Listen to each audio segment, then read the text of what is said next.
Mesdames et messieurs, bonjour ou bonsoir, tout dépend de l'heure à laquelle vous écoutez cette vidéo chez vous. Je m'appelle Michel Bienton, journaliste web camerounais, et merci de faire confiance à cette chaîne YouTube de l'engagement sociopolitique. Bienvenue à cette causerie citoyenne sur l'actualité camerounaise et africaine. Bienvenue à la chronique de MBT, mesdames et messieurs. Alors, mesdames et messieurs, au cours de cette édition de la chronique de MBT, nous allons parler d'une actualité qui défraie la chronique en ce moment. Il s'agit de l'arrestation du leader séparatiste, entre guillemets, je préfère mettre ça entre guillemets, ou indépendantiste, originaire du Southern Cameroon, monsieur Ayabacho Lucas. Alors, Ayabacho Lucas a été interpellé par le Norsk Politi, comme on appelle ça ici, en Norvège, où je vis également, c'est-à-dire la police norvégienne. C'était le 24 septembre 2024, c'est-à-dire mardi dernier. Il a été interpellé. Et hier, mercredi 25 septembre 2024, il a été placé en détention provisoire. Ça s'appelle ici Varetect. Donc, ça veut dire qu'il a été placé aussi Pays Varetect, donc placé en détention provisoire pour 4 semaines. Il est accusé de crimes de guerre et de crimes contre l'humanité par la justice norvégienne. Alors, depuis hier, je lis certains Camerounais s'extasier, jubiler. J'ai lu sur le site d'information, ou si vous voulez, sur CRTV Web, dans la page Facebook de CRTV Web, qui parlait de succès de la coopération entre le Cameroun et la Norvège. Je me suis seulement mis à rire. J'ai dit, mais c'est incroyable. D'abord, ce qu'il est important de souligner de prime abord, c'est que la justice norvégienne a agi sur le tard, de mon point de vue, parce que c'est depuis des années que Ayabacho s'illustre par des discours belliqueux, revendique certains crimes qui sont commis dans le Southern Cameroon, ou ce que vous désignez comme étant les régions du nord-ouest et du sud-ouest. C'est-à-dire, on a vu Ayabacho, il ne s'en cachait pas. C'est-à-dire que quand son groupe armé, son groupe de bandits, Ambazonan Defense Force, commettait un crime, soit une exécution sommaire, soit un enlèvement contre rançon, etc. Ben, il organisait un live sur sa page Facebook pour revendiquer cette attaque, pour revendiquer ces crimes-là. Il ne s'en cachait pas. Et vous pensez que les autorités norvégiennes n'étaient pas au courant de ça? Vous pensez que le Politiets donc comment on appelle ça, les services de renseignement norvégiens, PST, ils n'étaient pas au courant de ça. Ils étaient bel et bien au courant des agissements d'Ayabacho Lucas. Ils étaient parfaitement au courant.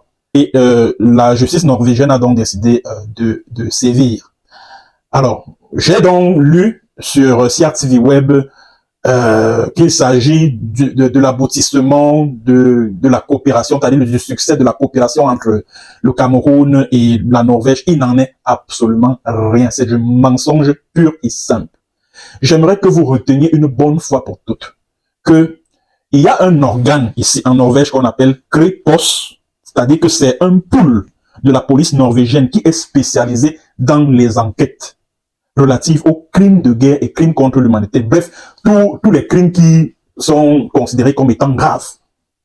Donc on appelle cet organisme Kripos. C'est donc cet organisme-là qui a ouvert une enquête contre Ayabacho pour sa participation aux crimes de guerre et crimes contre l'humanité qui auraient été commis dans ce que vous appelez les régions du nord-ouest et du sud-ouest et que moi je considère comme étant le Southern Cameroon Ambazonia.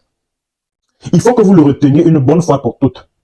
Parce que quand on écoute les serviteurs zélés du régime des Biya concernant cette affaire, on a comme le sentiment que la justice norvégienne est en train d'exécuter je sais pas moi, un mandat d'arrêt lancé contre Ayabacho par la justice camerounaise. Il n'en est absolument rien. Il n'en est rien. Ayabacho vit en Norvège. Il est citoyen norvégien. Bon, il a obtenu 2 nationalités, en plus de la camerounaise. Il y a l'allemande et puis la norvégienne. Donc, ça veut dire que c'est la justice norvégienne qui le poursuit, qui va le juger. Et s'il est reconnu coupable, il sera condamné par la justice norvégienne et il va purger sa peine ici en Norvège. Donc, il ne sera jamais extradé au Cameroun. Retenez-le une bonne fois pour toutes. Ayabacho ne sera jamais extradé au Cameroun. Ayabacho ne sera livré à la cour parce que tout récemment, nous en avons parlé ici sur cette chaîne YouTube, sur TikTok, que l'avocat Brouillon, Emmanuel Nsala, avait engagé une procédure au niveau de l'ambassade de Norvège aux États-Unis afin que la Norvège livre Ayabacho à la Cour pénale internationale, ce qui n'est pas possible parce que le Cameroun n'est pas État membre de la Cour pénale internationale. C'est vrai, la Norvège, elle a ratifié le traité de Rome qui crée la CPI. Mais là où les faits ont été commis, c'est-à-dire qu'au Cameroun, là, le Cameroun n'est pas membre de la CPI. Alors, Ayabacho ne peut pas être livré à la CPI. C'est impossible. C'est totalement impossible. Il ne peut pas non plus être extradé parce qu'il a la citoyenneté norvégienne. Il a également la citoyenneté allemande. Et il a posé des actes sur le territoire norvégien, en violation de la loi norvégienne. Et la loi norvégienne punit les crimes de guerre et les crimes contre l'humanité. Donc, vous, les petits villageois du palais présidentiel d'Etouzila, quand vous parlez du succès de la coopération entre le Cameroun et la Norvège, c'est par rapport à quoi? C'est par rapport à quoi? Ayabacho, la justice norvégienne, a estimé sur la base des éléments en sa possession, encore que son placement en détention provisoire, là, c'est par rapport à la protection des preuves. Donc, la justice norvégienne estime que si on le laisse comparaître libre, il peut compromettre les preuves qui pourraient être utilisées contre lui devant les juridictions. Voilà pourquoi on l'a placé en détention provisoire histoire de protéger les éléments de preuve contre lui. On lui a au moins signifié les raisons pour lesquelles on l'a placé en détention provisoire. Chez vous là-bas au Cameroun, quand vous ramassez les citoyens camerounais, vous les jetez à Kondengi ou à Moubel en détention provisoire, est-ce que vous leur dites pourquoi vous le faites? Non. Vous ramassez seulement, vous foutez dedans. Or, ici, ça ne se passe pas comme ça. On te signifie les raisons pour lesquelles on te place en varetect. C'est comme ça ici. C'est comme ça que ça se passe ici. Attends, moi j'estime même que, c'est-à-dire que quand je voyais Ayabacho, le discours, quand moi je voyais les agissements d'Ayabacho Lucas, tous les crimes de la milice gouvernementale, la EDF, qu'il dirigeait là, et qu'il passait son temps à revendiquer depuis le territoire norvégien, moi j'estimais, et il me souvient qu'une fois, j'avais interpellé le premier ministre d'ici sur Facebook pour lui dire que, mais attends, comment le gouvernement norvégien peut rester silencieux face à un de ses concitoyens qui en appelle au meurtre des civils dans un pays hors de Norvège? Comment ça peut être possible? C'est le contraire qui aurait même été surprenant. C'est le contraire qui aurait été surprenant. Parce que la Norvège, en le gardant comme elle l'a fait là, c'est-à-dire qu'elle s'inscrit dans le droit fil des valeurs qu'elle défend, à savoir la protection de la personne humaine. C'est tout à fait normal. C'est tout à fait normal. C'est tout à fait normal. Et même si Ayabacho n'avait même pas de nationalité autre que la camerounaise, il ne pouvait pas être extradé au Cameroun parce que le Cameroun ne peut pas lui garantir un procès équitable. La Norvège ne peut pas, puisque son avocat va apporter la preuve que non. S'il est rapatrié au Cameroun, il ne pourra pas être jugé équitablement. Et c'est comme ça que la justice va dire non. Mieux, il purge sa peine ici. Plutôt que d'être utlevert au Cameroun, extradé vers le Cameroun. C'est comme ça. Donc vous, les petits villageois et Singang du palais présidentiel d'Etouzila, comme pour vous, dans vos têtes, c'est que la justice fonctionne partout, comme chez vous là. Il faut continuer à rêver. Et maintenant, j'aimerais m'adresser aux membres de la PEGRE qui sont à la tête de ce Cameroun-là. Je m'adresse, c'est-à-dire que je parle précisément de Ngongo Ferdinand, de Mbanku Emile, d'Atananji, et puis du ministre de la Défense, Joseph Betty Assomon. Alors, chers messieurs, maintenant que Ayabacho est assis dans sa cellule là-bas à Oslo, mais les gars, vous avez sans doute du souci à vous faire, hein? Parce que Ayabacho Lucas, c'est votre complice, non? C'est votre complice. C'est votre complice qu'on a foutu en haut trou là. Maintenant, vous voulez faire quoi au Camerounais que non, on vous jubilez, oui, coopération entre Norvège et Cameroun. On vous a dit que la Norvège est au courant de vous. On vous a dit que la Norvège est ignorante de ce que le Cameroun, c'est une république pourrie et bananière, où des hauts responsables, les membres de la famille présidentielle, utilisent des faux documents pour escroquer de l'argent aux hommes d'affaires, pour escroquer les hommes d'affaires et les fonctionnaires de la République. Vous pensez qu'ils sont ignorants de ce que votre République là est poubelle? Vous pensez que la Norvège est ignorante de ce que le Cameroun, c'est un État voyou? C'est une dictature reptilienne? Vous pensez qu'elle est ignorante de ça? Hein? Ayabacho, c'est votre complice. C'est votre complice. La preuve, Banku Emile. Banku Emile. Et puis, à ton patron là, Betty Assomo. Regardez l'image ici. Regardez cette image ici. Mesdames et messieurs, ça vaut également pour vous. Regardez l'image ici. Ça, c'est Ayabacho Lucas, à Dadi, dans ce que vous appelez le sud-ouest là.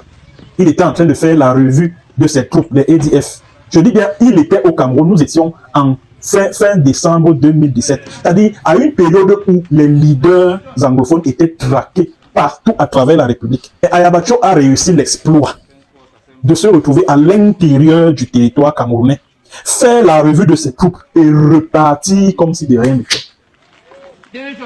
Avec la complicité de qui est-ce qu'il s'est retrouvé au Cameroun? Et surtout que l'on a appris bien plus tard, du moins quelques années plus tard, qu'Ayabacho Lucas avait très souvent l'habitude de venir au Cameroun.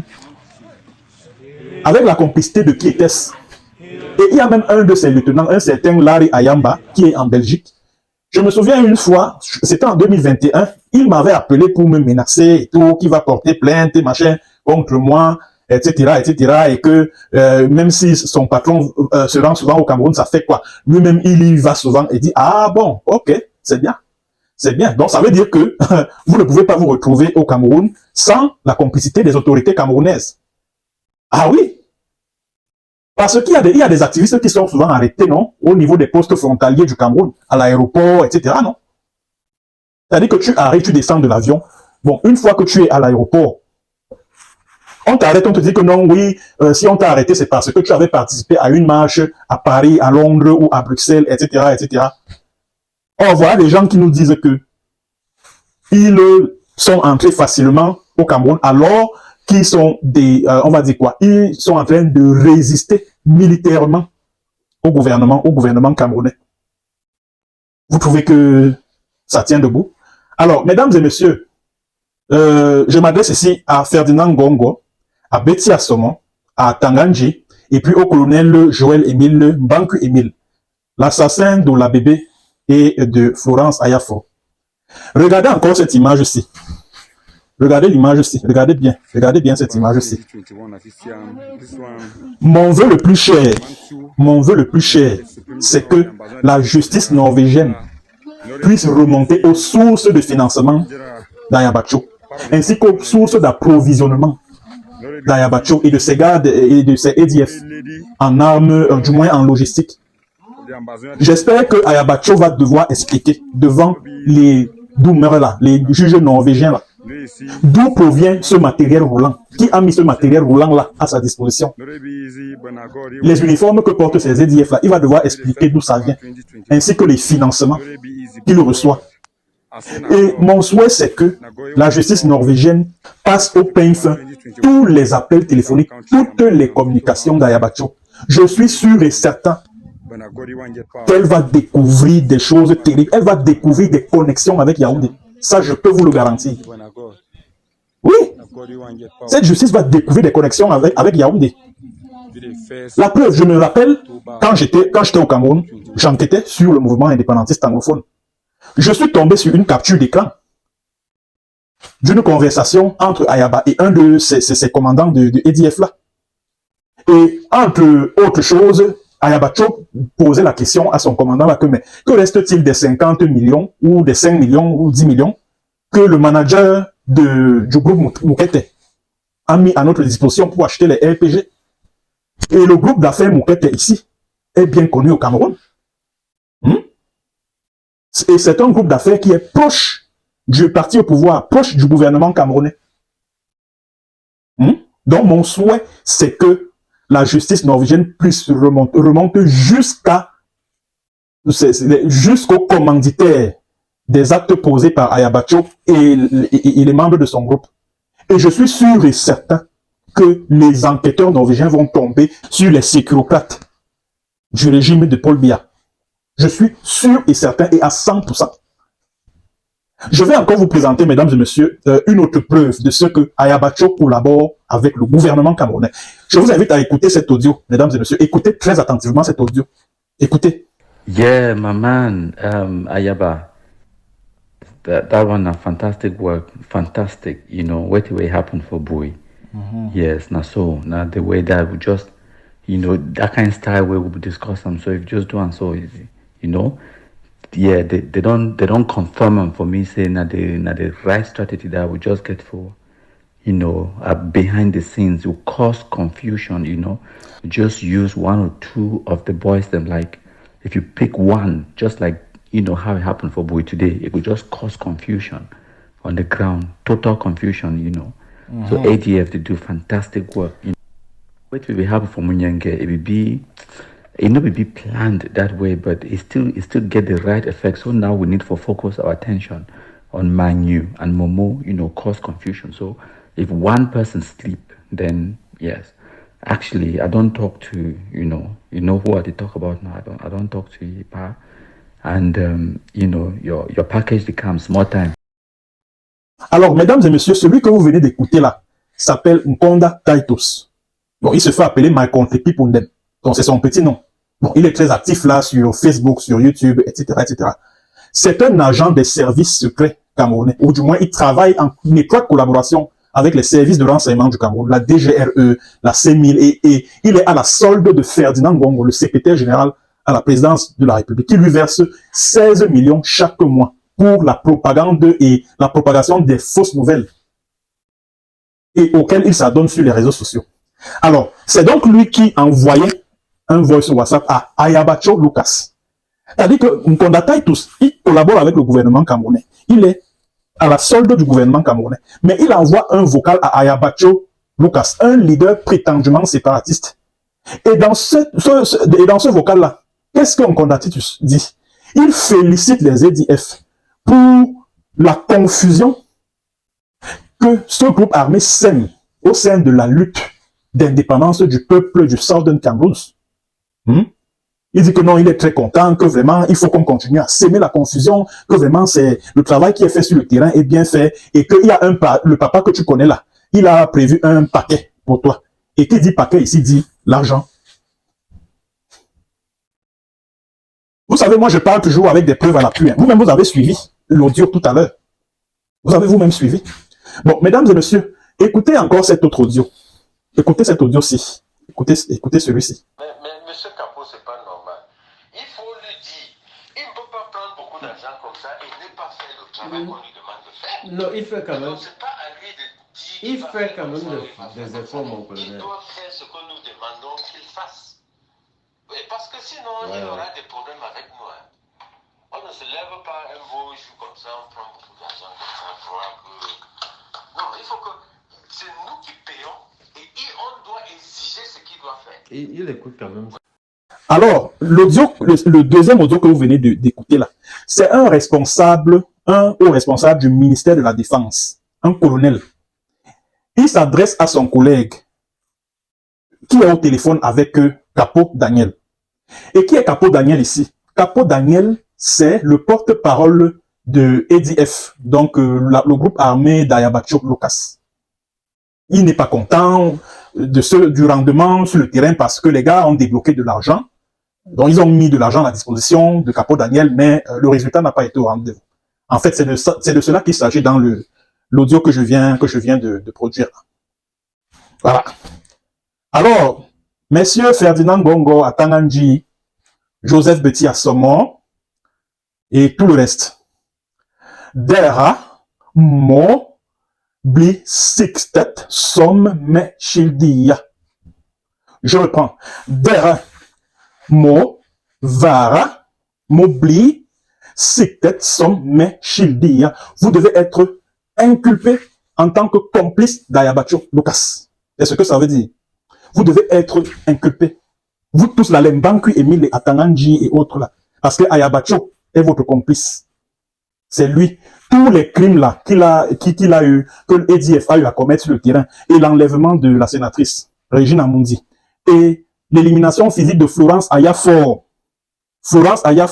Parce que les EDF, le 13 octobre 2019, je me souviens parce que j'étais encore à Ouagadougou, au Burkina Faso, ils nous avaient présenté 3 des assassins de Florence Ayafor. Curieusement, Mbanku Emile, la division de la sécurité militaire, nous a présenté le 10 juillet 2020 deux jeunes gens, des innocents, qui n'avaient absolument rien à voir avec ce qu'on avait vu sur la fiche qui a été ventilée sur les réseaux sociaux par ADF. Donc vous là, vous que je viens de citer, vous devez être comptable de tous les agissements d'Ayabacho Lucas. Vous devez être comptable devant les tribunaux norvégiens et même internationaux. Parce que l'affaire là ne peut pas finir comme ça. Et pour finir, ils mettent ça sur mon dos. Hein. Qu'est-ce que ce qui arrive à Ayabacho a quoi à y voir avec moi? Moi, je vis ici en tant que réfugié politique. Je suis protégé par le droit international, la Convention de Genève sur la protection des réfugiés. Sauf si je commets un crime de droit commun, oui. Là, on va me juger ici et me condamner ici. On ne va jamais me livrer au Cameroun. Jamais, il faut oublier ça. Parce que les pays européens ne sont pas comme ces républiques bananières africaines là où on piétine le droit international. Non. Ici, en Europe, en général, c'est-à-dire que la caractéristique des pays européens, c'est le respect des conventions internationales. Pour ça, l'Europe est imbattable. Imbattable. Donc, même si je suis interpellé, ça sera pour les crimes de droit commun, ça ne sera jamais pour mes opinions. Mais alors, oubliez ça. Oubliez. Je vois certains de vous se dire, oui, sache que prochainement, ça sera toi. Qu'est-ce que le sort d'Ayabacho a à voir avec ma personne? Rien du tout. On a vu Ayabacho agir ici en Mondovision. On a vu Ayabacho quand il y a eu les attaques à Nacho Bamenda. C'est-à-dire que 10 personnes avaient été massacrées à Bamenda. C'était l'année, je crois, l'année dernière en juillet. Et c'était toujours les milices du gouvernement camerounais là, les membres de EDF qui sont allés massacrer ces 10 civils là. Donc des membres de la communauté Mbouda, à Nacho Bamenda. Ce massacre avait été commandité et il avait été revendiqué par Ayabacho Lucas et il ne s'en était pas caché. Même les deux messieurs qu'on avait exécutés sommairement là à Bouzan, je crois que c'était toujours l'année dernière comme ça là. Ils étaient assis comme ça à même le sol, en plein marché de Bouzan. Les EDF ont exécuté ces deux papas-là. Ayabacho est venu, il a revendiqué ça publiquement, il ne s'en est pas caché. Même le jeune journaliste qui avait été tué en mai, je crois que c'était le 17 mai 2023, l'année dernière, à Nienso, quelque chose là. Ayabacho avait fait une publication sur son compte Facebook pour dire que ce sont ces gars. Et même son porte-parole là, Capo Daniel, s'était même fendu en explication autour des raisons pour lesquelles leur groupe là avait agi de la sorte. Donc, c'est des gars qui ne se cachaient pas pour assumer leur forfait. Et ils agissaient en collaboration avec leurs parents, qui sont à Yaoundé, leurs sponsors, qui sont au ministère de la Défense, qui sont au palais présidentiel d'Etoudi. Il faut le préciser. Je vous en ai produit des preuves ici. Je vous en ai donné la preuve ici. Je vous en ai donné la preuve ici. Et vous là, les Ngongo Ferdinand, toute votre bande là, les Mbankui Emile, les Betty Assomo, sachez que ces deux documents sonores là, je vais envoyer ça à Kripus. Je vais l'attendre que l'organe de la police criminelle norvégienne qui enquête sur Ayabacho là, je vais leur envoyer les deux documents là. Je vais leur envoyer ça. Ça va beaucoup les aider. Ça va beaucoup parce que je suis sûr qu'avec ça, ils vont remonter la filière jusqu'à Yaoundé. Et ils vont se rendre compte que les dignitaires du régime de Biya sont impliqués dans tous les crimes de guerre et les crimes contre l'humanité commis par EDF d'Ayabacho. Et si la justice norvégienne me sollicite comme Vitnar, c'est-à-dire témoin, je vais aller témoigner là-bas. Je vais aller témoigner sur ce que je sais en tant que journaliste qui enquête sur la crise en cours. Je vais aller témoigner là-bas. Et je vais dire ce que je pense.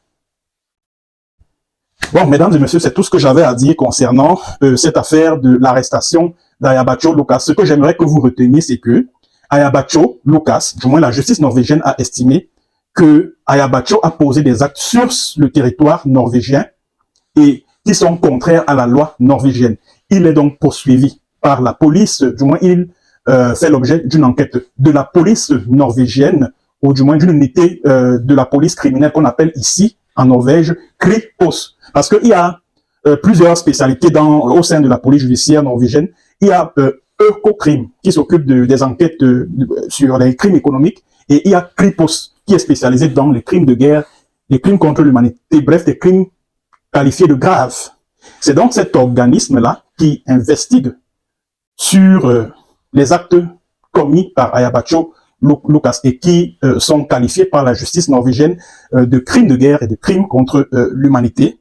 Sachez également que si Ayabacho est reconnu coupable devant les tribunaux norvégiens, il sera condamné par la justice norvégienne et il va purger sa peine ici en Norvège. Il ne sera livré ni à la CPI, ni au gouvernement camerounais. Ça, c'est ce que je voulais partager avec vous comme information. Merci d'avoir été des nôtres. Partagez la vidéo au maximum. Allez, ciao, ciao, au revoir.